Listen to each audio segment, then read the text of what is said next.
Hello and welcome to the Warhammer YouTube channel. Today we'll be talking about Warcry, the new skirmish combat game set in the Age of Sigmar universe, and we'll be specifically talking about the Splintered Fang faction. We'll be using some math to examine the different troop choices and see how they stack up against the rest of the units in the game. And then we'll be examining some different list options based on the observations that we've made. So let's get into the data.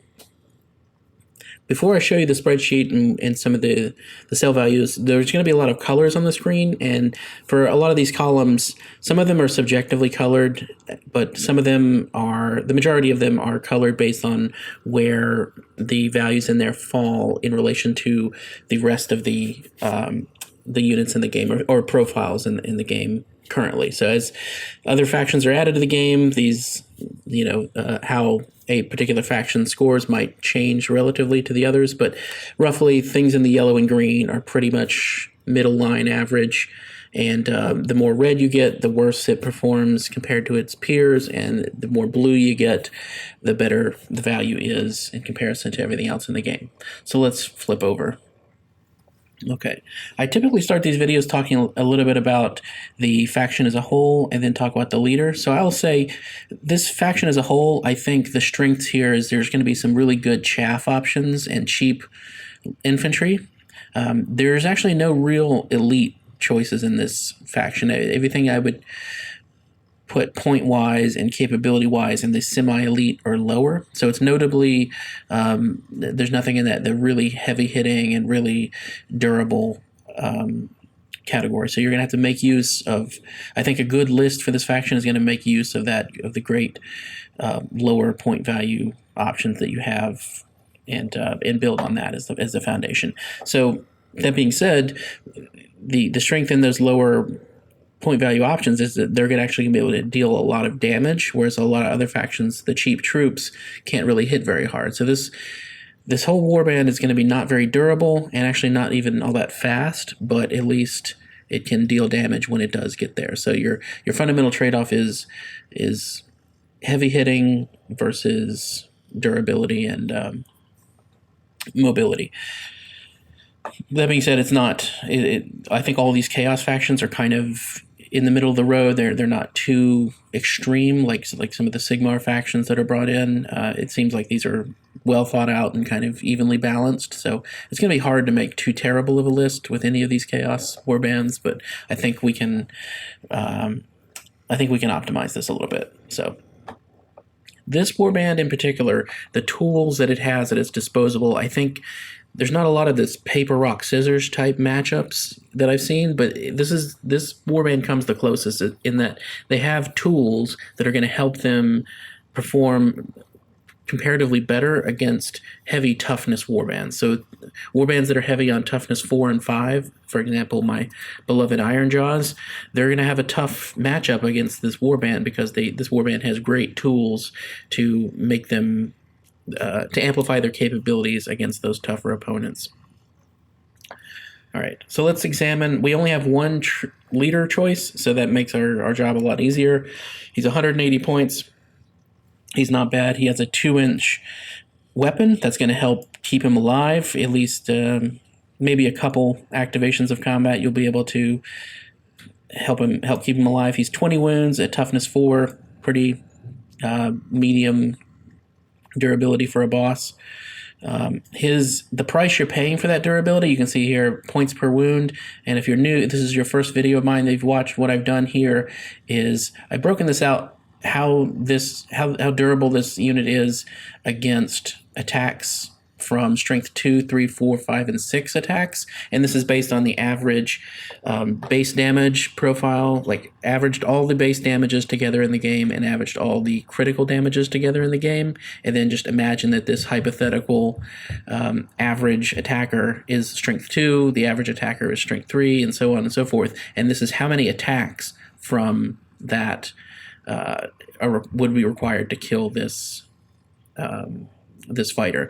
And then weighing all those different values, so a strength 2 attacker that does 1.59 base damage and 4.03 critical damage, which are the averages, would require 21.35 attacks to kill it. So imagine the fighter has like 4 attacks per per action. So his weapon profile line has 4 attacks. So you would see it would take 6 actions to actually fell this fighter. So that's how to read that. But what I've done is taken a look at, well, what are the actual distribution of strength 2, 3, 4, 5, and 6 in the game, and I've weighted all those. So come up with an average value across all of that of 17.92 for this fighter. So there's actually a lot more strength 3 and strength 4 in the game than there is 5, 6, and 2 put together. So this is the value that's the average of these adjusted for the actual representation that's currently in the game. Okay, that being said, I'm going to hide these columns, I think, because we're not going to need to see them anytime soon.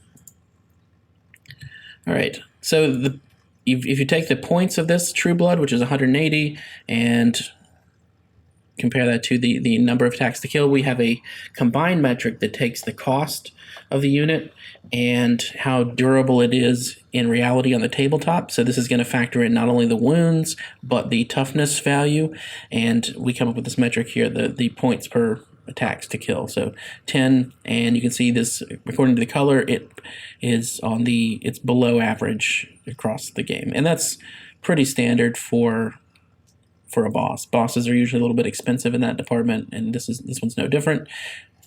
This boss, he's a little bit heavy hitting. There's a lot of bosses that are worse, but there's some that are clearly better. This is pretty good though. He's not a remarkable boss, but he's not a bad deal. You really don't have any choice here. If you want to play this faction, you got to take him, and he's not bad. So 6.12 is a good strong attack. And it's actually the strongest attack in this warband. So this isn't a warband that's really centered around the leader, at least for his damage output, I think.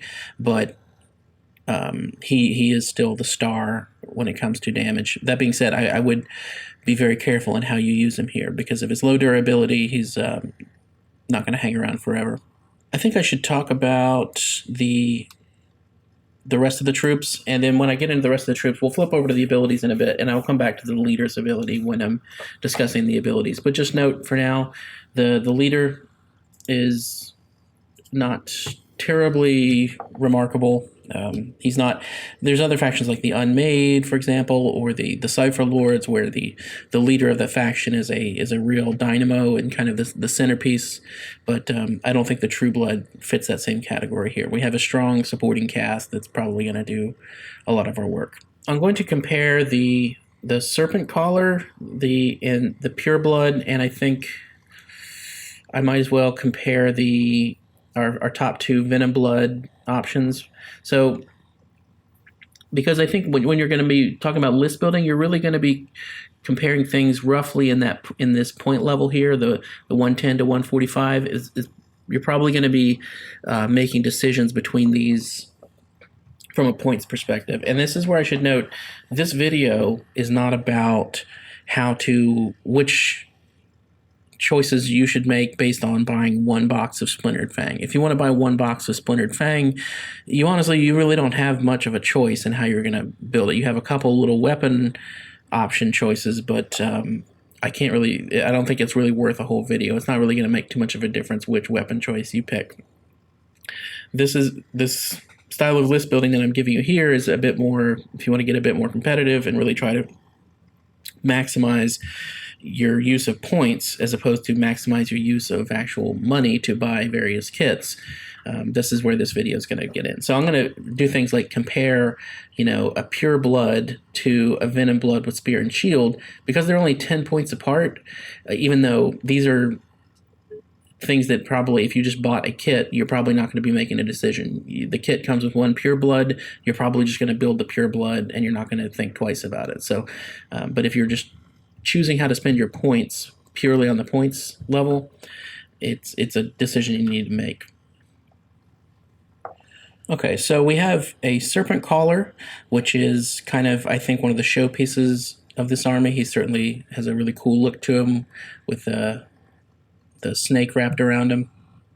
He's 145 points. He has the most wounds of any of our troop options, but he doesn't have the highest toughness. But I think if you saw my video on strength and toughness, you'll probably be aware.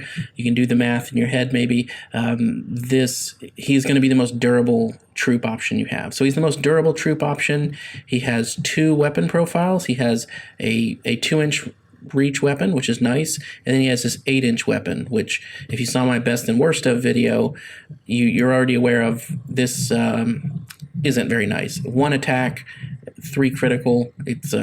It just doesn't do much damage. It's nice that it's 8 inches reach, but spending an entire action to do that amount of damage is just not worth it. So but it doesn't really color my opinion of the Serpent Caller, because this is purely optional as far as I see it.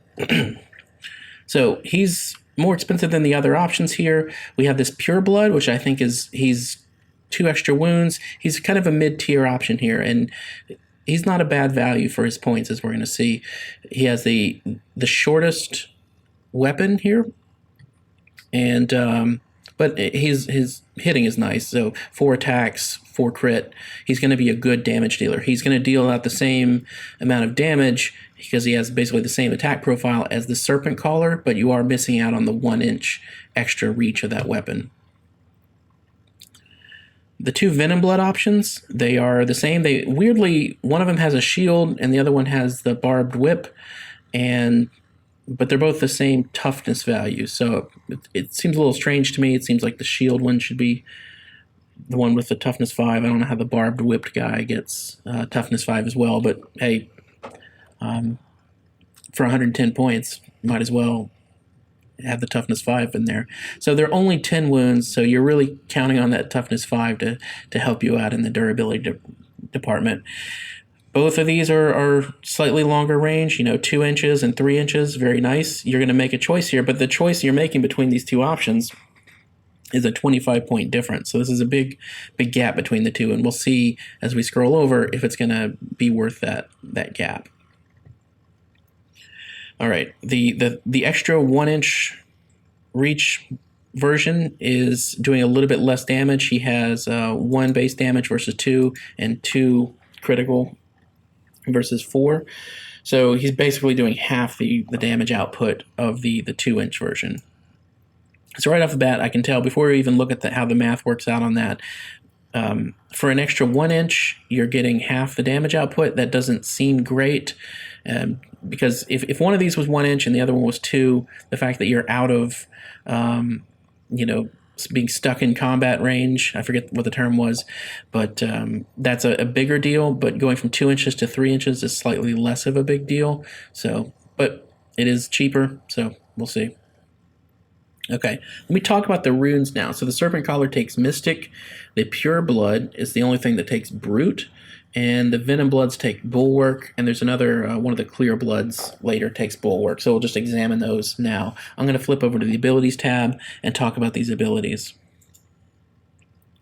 Okay, so in the abilities, I mentioned earlier in the video that this faction has kind of a paper, rock, scissors thing, and the reason it has this paper, rock, scissors thing here is this ability. It's a universal ability. Everybody in the warband gets Poisoned Weapon, so it's a double, and when you use it until the end of the fighter's activation, the strength characteristic is always counted as being higher than the target's toughness characteristic. So you put this on a fighter that with a strength 3 attack, and then all of a sudden, if you're fighting a warband with a toughness 5 fighter, like he's going to be hitting way harder than that the person with the toughness 5 fighter imagined anyone would be hitting them. So it really moves the needle anytime you're making those big leaps from being less than the toughness to being now it's all of a sudden greater than the toughness.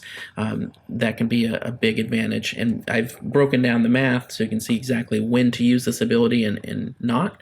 Because with all of these abilities, there's the universal ability Onslaught, which adds 1 to the attack's characteristic. It's a really good, solid ability, and you have to make sure that if you're spending a double on an ability, you have to make sure that that ability outperforms Onslaught. So there's times when Poison Weapon will outperform Onslaught, and there's times when it won't. So I'll give you some rules of thumb to keep in mind for when to use it and when not to. But this, I think, is a very interesting ability. It makes this a problematic warband to face if you're a warband that is relying on your heavy toughness to make your fighters more durable. So that kind of neutralizes that. All right. The leader takes this ensnaring net ability, and this is that same kind of thing from like the grot netters. It's a double, which means you pretty much can always pull off a double.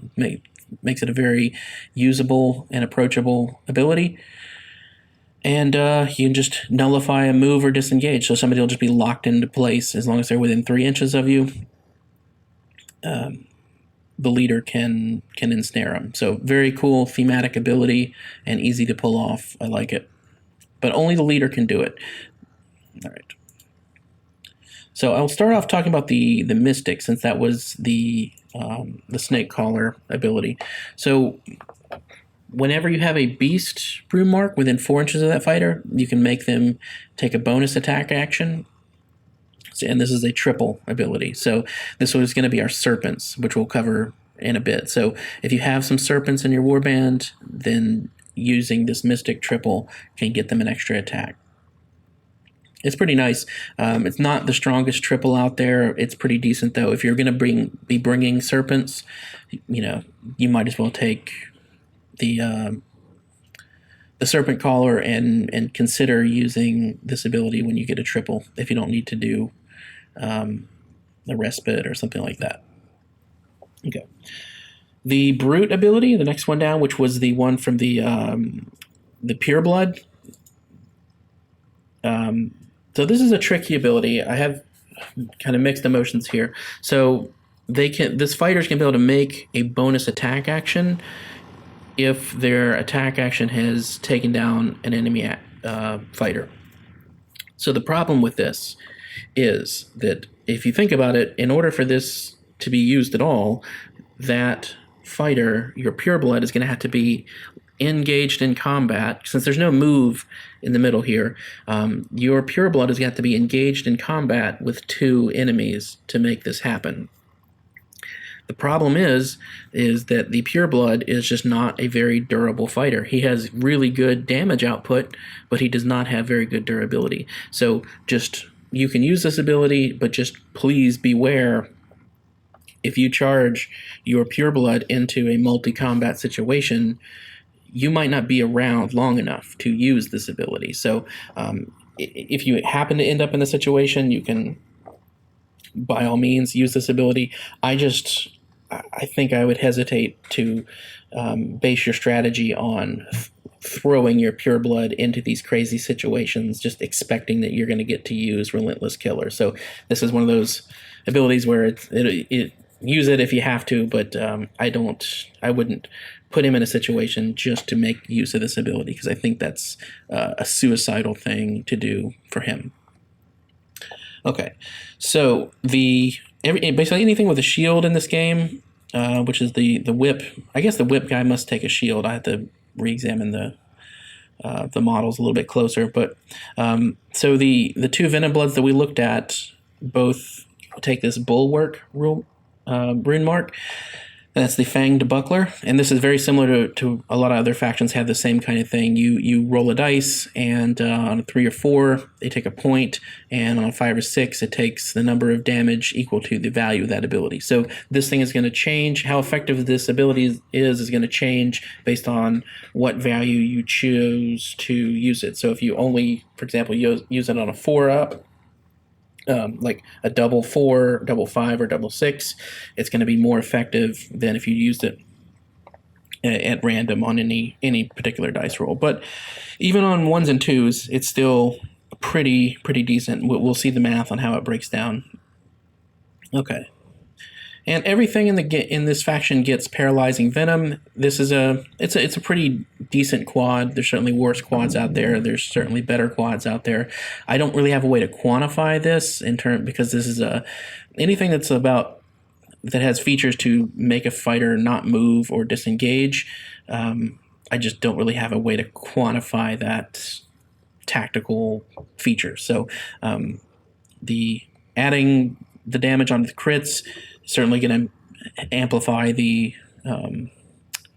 damage output, and so you're going to get more of an amplification of damage output on things that do more attacks. So the thing that does the most attacks in this faction is the serpents. So certainly using paralyzing venom on a serpent model means you're going to have more dice rolling. You're going to have potentially more critical hits from more dice rolling, and therefore the paralyzing venom is going to have a greater chance to hit. So this seems to be a quad that is sort of a little bit oriented towards the serpents, but anybody can use it. I'm not going to really talk about it too much because I can't really quantify its main feature, which seems to be the locking people up. So, okay. So, like I said, the Brute rune mark for the pure blood, it's cool, and but just I'm not sure it's worth rushing him into those crazy situations because, as you can see, I've collapsed a lot of the detail columns here, but all of these options, they are not particularly durable. They are, they vary in terms of how much they cost, but both of our Venom Bloods, they actually have the same defense, the same wounds and same toughness, but obviously the one with the spear and shield is a little bit more expensive, so he's going to come out a bit worse on the points efficiency for that. But these options are basically the same in terms of their durability. The pure blood is a bit more durable, and since he's a little bit cheaper, he comes out a little bit better. But these are still, all of these options are below average for their points per durability. So similar to, I think I might have breezed over this in the boss category. Similar to how I had breakdowns for how durable the unit is against the various strength levels. I've also calculated, I have columns here that calculate what the damage of this attack profile is against the different toughness values. So given the number of attacks and the base damage and the critical, what's the average performance of this attack versus toughness 2, toughness 3, toughness 4, and toughness 5. So you can see based on the strength of the attack, these values drop off at different points. And then the overall efficiency column here, this is the effective damage. So this is given those 4 columns, the toughness 2 through 5, and the weighting them appropriately for how frequently they occur in the game, this comes up with an average value. So this is a way that I can compare across different types of fighter attack profiles how they actually perform. So we can see the Serpent Caller and the Pure Blood, their base attack profiles are pretty strong. The light blue or the cyan is it's above average. It's nice. It's the best you have here. Across the board, it's the best. There's a special case I'll get to later, an interesting counterexample here, but these are your 2 heavy hitters, and the Serpent Caller is 20 points more than the Pure Blood, but you're really just paying. The difference between, if you're choosing between Serpent Caller and Pure Blood, the thing you're paying for here is the extra, what is this, 30%, maybe a little less than 30%, 25%-ish durability. So that may be an important amount of durability, I don't know. And his rune that can get your serpents an extra attack. So something to keep in mind, that the 8-inch reach weapon of the Serpent Caller, this is the one that I was complaining about. It only does 0.72. So if you are really just stuck and you have no other ideas for how to use, one of your actions, and there's an enemy within 8 inches, but he's outside of your 2 inches, so he's between 6 and 8 inches away, and he has, 1 or 2 hit points left, and you just want to take a wild gamble on trying to finish him off, then I guess you can use your 8-inch weapon here to try to do that. But this is just not a weapon that I would see used frequently. I wouldn't plan your whole turn around moving this guy around so that he can hit people with this 8-inch feather duster. Okay. So the other options here, I think the Venom Bloods, they don't look as impressive in the damage department here, but we have to remember that the barb whipped version is the 3-inch range weapon, and the spear and shield is the 2-inch weapon. 4.09 is still a nice amount of damage. For 135, it starts to get a little bit pricey, but it's not nearly as bad as other factions. So you can see it's in the yellow for points per damage, so it's on the not good side of average, but it's still average-ish. It is notably double the damage of the 3-inch weapon. So I think if these things were close in points, sacrificing 1 inch of reach, going from 3 inches to 2 inches for doing double the damage is certainly worth it. But whether or not that's worth 25 points, that's a tougher call. So I don't know how to score these things comparatively. Luckily, they are far enough apart in points where it's probably going to come down to a matter of how many points you have left over after you've picked the really important things in your list, and you're trying to pick out a couple semi-elite troops to throw in there. You're not going to be able to fit too many of either type. So, yeah, so I find myself not really favoring the Venom Blood options a little bit. I tend to, in my list buildings that I've been playing with, I tend to gravitate a little bit more towards the Serpent Collar and Pure Blood combinations. Even though, but I don't think nothing here is really terrible and really shocking. The actual damage output here in the Venom Blood with Barb Whip could be better, but we can make up for that, and we'll see that here in a second. So I've also tabulated for all of our troop choices what the damage output would be if you use the Onslaught ability. So you can see Serpent Collar base profile goes from 5.45 to 6.82, and the weird 8-inch tickle stick goes from 0.72 to 1.43. So you basically just double it. So this column here, the Onslaught Delta, is how much we gain from spending that double ability on Onslaught for that particular profile. And this is an important thing to show because we have other ways we can spend a double. For example, any of these guys can use Poison Weapon, but the effectiveness of using Poisoned Weapon changes depending on the different toughness values that you're facing. So this value here, if we compare it using a Poison Weapon, so Poison Weapon, this is a Strength 3 attack, and you're fighting against a Toughness 2 fighter. Poison Weapon has no effect because it's the weapon against that toughness level is already the effect of Poison Weapon. So this is only going to be useful in if you're trying to punch above your weight class. So you're to take a low strength attack against a high toughness model. So I've color coded these based on whether or not you should use this ability versus Onslaught. So a lot of these, for example, the Strength 3 versus Toughness 2 example, it's a complete waste of time because it doesn't even outperform no ability at all. It's the same. It's just a wasted double if you did. But making the choice on whether or not you should use Poison Weapon versus Onslaught, that's what I've color-coded here. So anything in red means the average output of using Poison Weapon in that scenario is worse than using Onslaught, and anything that's yellow means it works out about the same as Onslaught. Green means it's a good choice, it's better, and anything in blue is a significant improvement over Onslaught. So the general rule of thumb here is going to be anytime you're going above. So if I'm a Strength 3 attack going against a Toughness 4 or 5, it's a good idea to use.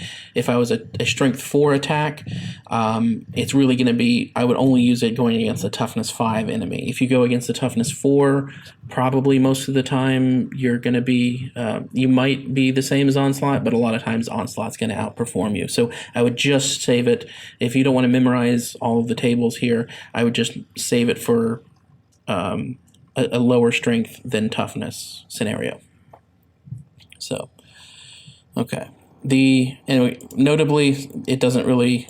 Yes, it does add some damage to the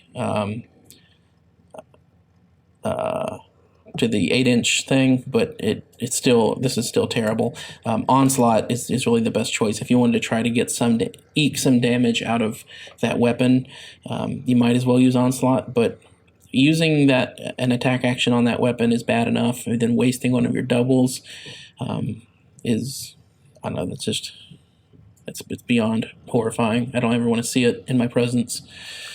Okay, so the Pureblood, same deal. He has basically the same attack profile, so he's going to perform really well using Poisoned Weapon. And the Venom Bloods also are going to only need that ability against the Toughness 5. But since they also have that Fanged Buckler ability, we need to decide. Actually, let me scroll this over to fit. Yeah, okay. They're also going to need to decide whether or not to use, because Fang Buckler is also a double, so whether or not you use Poisoned Weapon from a Venom Blood or use the Fang Buckler is going to be a choice you're going to have to make. So, so this is across all dice values, so 1 through 6, if you had no control of it, using Fanged Buckler is going to get you an extra, it's going to deal 1.75 damage. If you saved it and said, I'm only going to use it when it's a double 4, 5, or 6, then you're going to get an average of 2.5 damage from that ability. And best case scenario, you only use it on a 6, you're going to get 3 damage out of it on average from that attack, from that fighter profile. So whether or not you should use this, it depends on, so you could use Onslaught. Onslaught's also a double. So if you use Onslaught and you get 2 attacks, think about this. So Onslaught here is adding 1.36 to my damage, but if I get 2 attacks out of that, then that's then it's 2.72. So obviously, it's not going to be. That's going to outperform using Fanged Buckler on anything less than probably a 5, but Fanged Buckler on a 6 is certainly going to outperform it. So you got to, yeah. Generally, though, I think Fanged Buckler performs really well across all the different fighter profiles that have the option of taking using this ability. These are generally good values. So a lot of times you might do a move and then an attack. So it outperforms a single Onslaught attack action every single time. There's nothing that's going to compare with. Even using this on a 1, I think it's still fair. It holds up pretty strong against things like this, against 0.68 damage gain from Onslaught. Okay. So let's talk about the remaining troop options here. I'm just going to hide the ones we've talked about a little bit. Okay, first off, we have 2 options of Venom Blood. We have the Dueling Blades and the Blade and Barbed Whip. These are both 85 points. And just in general, I think I'm not too concerned with your choice here between the 2. Maybe if you're allocating points for these things, maybe an even split between them. I think they're actually pointed pretty well in comparison to each other. There's not a clear winner between these 2. So I think these are actually pretty even in my book. We have 2 options for the Clear Bloods. We have one with a shield that's more expensive and one that without a shield that's cheaper. And everything is the same with these 2 Clear Blood options except for these 2 values here. So the one with the shield has toughness 4, and the one without the shield has 2 extra attacks. So I think if you've seen my videos on strength and toughness, or you've watched all my videos to this date, you're probably going to know which one of these I'm going to favor. I think if these were the same point value, I think this would be a closer match, and situationally you would choose one over the other. But increasing toughness value of 1, moving from toughness 3 to toughness 4 adds roughly 20% to the overall durability of a model, and doubling the number of attacks obviously doubles the damage output. So this is a question here of, do you want to spend 5 points to reduce your damage in half to gain 20% more durability? Oh, and potentially, and gain the ability to use the Bulwark rune. So that could help make up for some of the damage if you want to use those doubles on it. But Clearblood could also use Onslaught and have a bunch of damage, or could use the poison ability, and yeah, I think a lot of your double abilities in this faction might end up being used for poison, depending on who you're fighting. Obviously, if you're fighting a strength or a toughness 3 warband, you're probably not going to be using poison very much. So yeah, I think if these things were even, I think I would still prefer the clear blood, because I think this is not a great trade-off. But the fact that he's 5 points more makes it really a little bit harder for me to recommend the toughness 4 version. The only, I think, things to keep in mind here is, though, if you're planning out your warband, maybe your strategy involves this fighter not being a damage dealer, and if that extra tiny little bit of durability does make a big difference to you, then maybe go with the 5 point more expensive model. So it might come down to a situation of just what role you need that fighter to fill, as opposed to which one's better. Because just on a strict points for capability perspective, the no shield version of the Clear Blood is just a better model. Okay, I'm also going to talk about the serpents.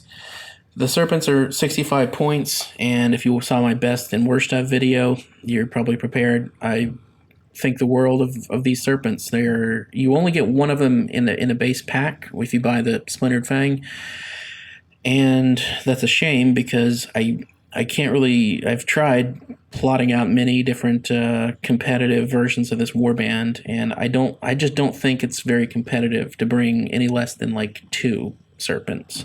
So luckily, I think it's of all the things in this game, it's probably the easiest thing to make yourself with green stuff. Like you could probably get a kid to make go into a kindergarten class, have them make little tiny snakes out of green stuff for you or something. I don't know. It seems very doable to make your own green stuff snakes and throw them on a little base.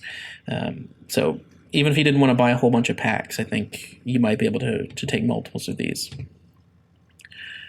So he looks bad here. He has toughness 2, and like I said, I think toughness and strength are just overvalued in Games Workshop's pointing algorithm. So this guy performs better than he might seem if you were overinvested in this value. He actually isn't. He's not as bad as it looks. He only has 1-inch reach with the fangs, but he does a whopping 5 attacks with critical 4. This is and just another quick point about that, the weird 8-inch weapon on the serpent collar. What I don't understand is, if you look at these snakes, they have a very high critical, like 4 with a base damage of 1. That's a pretty significant critical. And the critical on the serpent collar's special snake, which is a really cool looking snake, it only does critical 3, and it's only 1 attack. I can see it being 1 attack, but I think it would have been a more fun attack to use if it was like 1 attack, base damage 1, critical like 8 or something. It could have really been a random thing that happens every now and then that really swings the tide of a game. But only doing critical 3 on that 8-inch attack just makes it kind of worthless. Anyway, it takes the Beast Rune Mark, which doesn't do us anything special, but it allows the Serpent Collar to give it an extra attack, which is handy. Okay. So of all these options, the only thing that's actually a decent value, and the only thing in this faction that's a good value for the points you're paying for durability, is the Clear Bloods.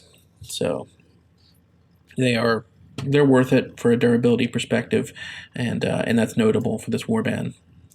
So any of my lists, I'm going to give you some list options, and all of those are going to have multiple serpents. If you felt that was a little too serpent heavy in any of those lists, you can feel free to drop those down to Clear Bloods, because they're the same point value. You gain a little bit more durability. My concern is that these are the actual overall effective durability of them is so similar I'm not sure that's actually going to get you much difference in the actual game. So even though this is a much better point efficiency for durability, these are still really weak units that are probably going to die. Maybe certainly die in one turn of getting beat on, but maybe even die in one actual action of getting beat on. So that's why I think these really low chaff like the serpents and the ether wing and stuff like that are pretty good values, because wasting an attack is wasting an attack. And if you can actually get an overkill situation where somebody spends too much attack on you, it's actually a good thing. So serpents, yay. Moving on to the damage output. This is I'm going to leave all these exposed here, and we can see the serpents do an amazing amount of damage. This is 65 points. It does 4.41 average damage. That's just absolutely insane. It's the most efficient points for damage in the game. It's absurd. And of other 65-point models, there's nothing that's close at all in the game. This is just a complete outlier for the amount of damage it did. The first time I came across this profile, I had to do a double check and recheck and look at the card. I'm like, there's just no way this thing is hitting this hard. But the math is correct. It's a crazy deal. And it does 5 attacks. So those things like that quad ability that does things on criticals, you're more likely to get that critical to fire with the serpents. Okay. So not only is he one of your better damage dealers in this faction, there are elite choices. There was a couple of elite choices that were better, but notably, let me just expand all these for a second. This is the entire rest of the faction. Apart from our boss, which does 4.67 against toughness 5, the serpents they do the most damage against toughness 5 of any other troop option, and they're 65 points. So keep that in mind. If you're up against tough enemies and maybe you don't have a double, your serpents are going to be your go-to for dispatching high toughness enemies. And pretty much dispatching everything else. Doing this kind of damage, this is real damage. This is the amount of damage that is going to take things down very quickly. And they're also the fastest model you have access to. So they're your fastest model. They're one of your hardest hitting models. And the only thing is they're not very durable, but they have to have some drawback, I guess. Okay. That being said, the Venom Blood with the Dueling Blades is also a pretty good value for his damage output, and he does pretty good damage. Not as good as the Serpents, but he's still pretty cheap. These are both 85 points, and the Venom Blood with the Barbed Whip, though, he still does a nice, okay damage for a decent price, but he has the secondary attack, which is the 3-inch. So he has a 1-inch weapon, which is this one that does the 3.29, and he has a 3-inch weapon that does 2.65. So this is a pretty nice option too. I'm pretty split on which one of these I like more. I think it's a pretty nice trade-off. Like this one does more damage, but this one has the 3-inch option. So I'm not sure. I think, yeah, it is a 1-inch attack with the one that does the more damage. So just be aware. Keep that in mind. And the Clear Blood with Shield doesn't do much damage at all, and he's a pretty pitiful price for his damage output. Okay, so now onto our abilities and which ones we should use. So, like I said, Onslaught's usually a good idea for most things in the game, but this faction has access to some abilities that can potentially outperform Onslaught, which is worth talking about. And anytime, since all of these cheaper options that I'm talking about here, these are all Strength 3 attacks, that means since they're all Strength 3, our poison weapon is probably going to be effective against anything that's Toughness 4 or 5.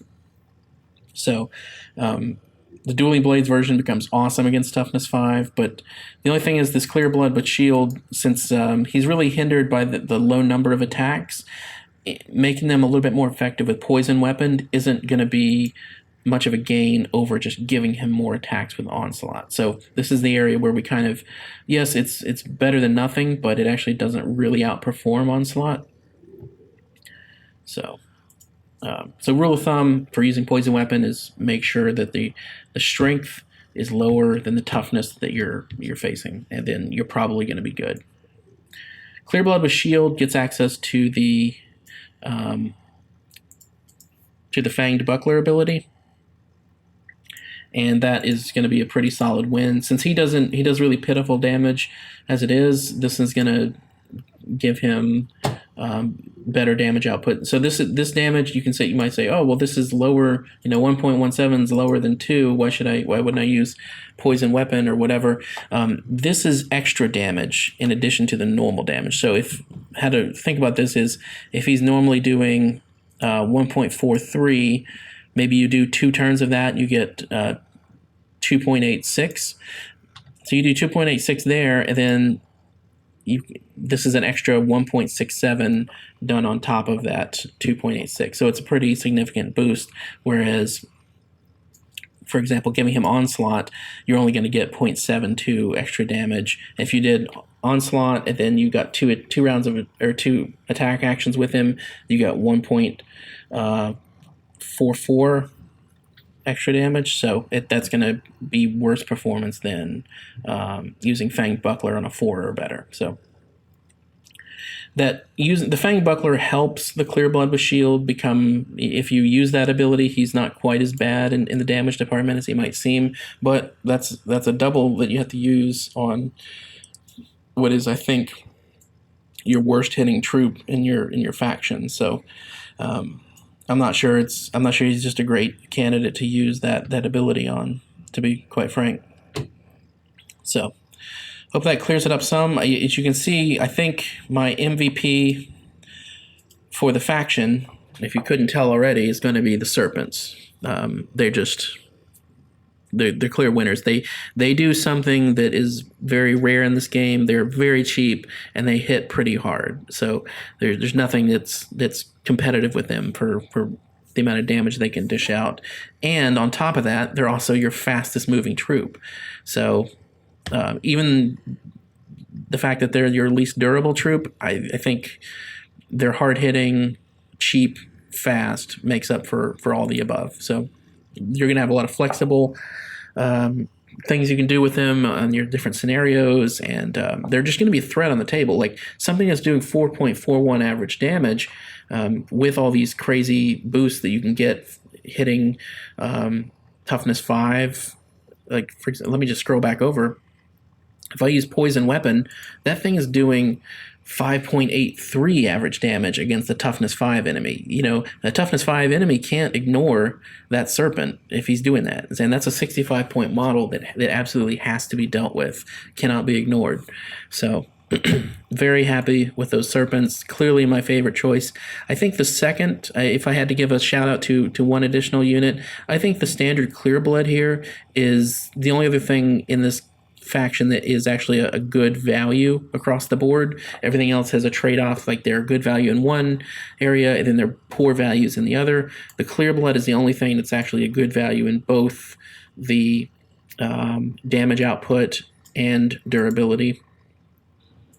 And but he's pretty ordinary in his movement profile, and he doesn't have a 2-inch range weapon, but he's a good solid chaff for 65 points, and I wouldn't, if it wasn't for the Serpents in this faction, I would have no problem building a nice big list with lots of Clear Buds running around. And I think that might have been the intention based on what you get 4 of these Clear Bloods in the starter in the pack. So I think that was their intention, but I just have a hard time recommending Clear Bloods over Serpents because of their just incredibly threatening damage profile and additional movement.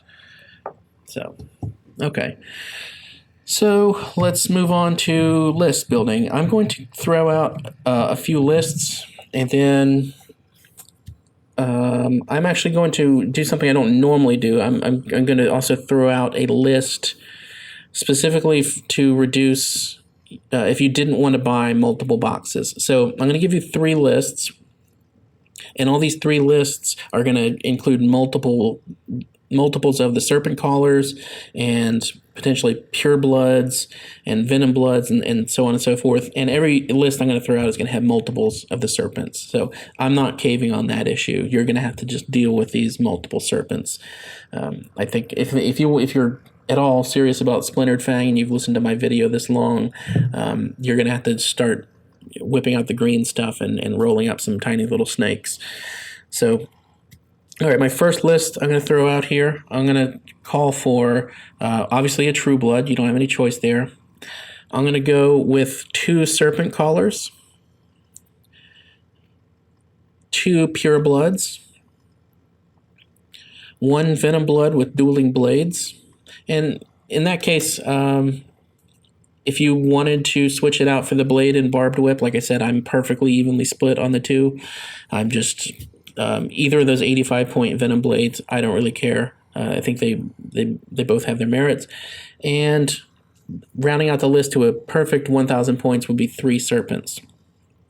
So you've noticed I've doubled up on the serpent collars. This faction is pretty light on elites. Actually, there's no elites really, in my opinion. This is kind of the serpent collars and the semi-elite, what I would call semi-elite. And I think he's more expensive than like the venom blood with spear and shield and the pure blood, but I think the extra 20 points from pure blood to serpent collar and extra 10 points from venom blood is absolutely worth it. He's a good performer, even though he has this really weird 8-inch attack that you should basically never use. If you remove that from the game and imagine he doesn't have this ridiculous 8-inch attack, he's a very good model, and most of my list will double up on him. Okay.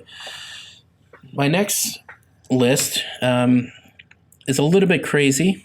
I would call for a true blood, obviously. I'm going to go up to 3 serpent collars.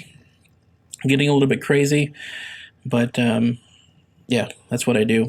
And 1 pure blood, and then 4 serpents. So I'm increasing the number of serpents here, and then it leaves kind of a weird buffer in there and the number of points left over, and I ended up just shifting that over into serpent collar. So didn't set out here with the idea of going all the way up to 3 serpent collars, but there's just points left on the table and there's not a lot of different places to spend it, so throw it into a serpent collar. And this is, I think, a pretty decent performing list. You have what is that, 9 bodies on the table, so you need to keep in mind your total number of bodies and the total number of activations you're going to be able to get. This faction in general, I think, is going to have a lot of activations. It's on the more numerous end, certainly if you make use of these serpents like I like to do. So you're going to not have too much of a problem getting lots of bodies on the table here. Okay, and my third, I think my favorite list that I came up with is a true blood, 2 serpent collars, 3 venom bloods, and these are either with the dueling blades or blade and barbed whip. I think probably a mix of the 2. Maybe if I had to choose, I would probably go with maybe 2 blade and barbed whip and 1 dueling blade. And then with the points that are left over, 4 serpents. Now that leaves you at a deficit. It leaves you at just 985 points, but I kind of like this kind of even balance between the multiple serpent collars and the nice mix of the venom bloods, and going up to 4 serpents over 3. So this list looks a little bit more similar to the first list I threw out, but I feel a little bit more comfortable about this one. The serpents, I think, are my what's easing my mind. More the serpents skating around the board, causing havoc. And certainly those serpents, I think if they can gang up on something and bring down some big prey, it can be fun to watch. Okay, so that's my 3 favorite list ideas. And since I noticed that the Chaos Factions videos I do are a little bit less popular than the non-Chaos Factions, and I think that has to do with, I think there's just general less list building out there going on for the Chaos Factions, because the boxes come with kind of all the things you need to make a standard list. So everybody's kind of just going with what's in the box. So if you bought the one box and you're not too keen on buying more boxes, but maybe you have a little bit of green stuff,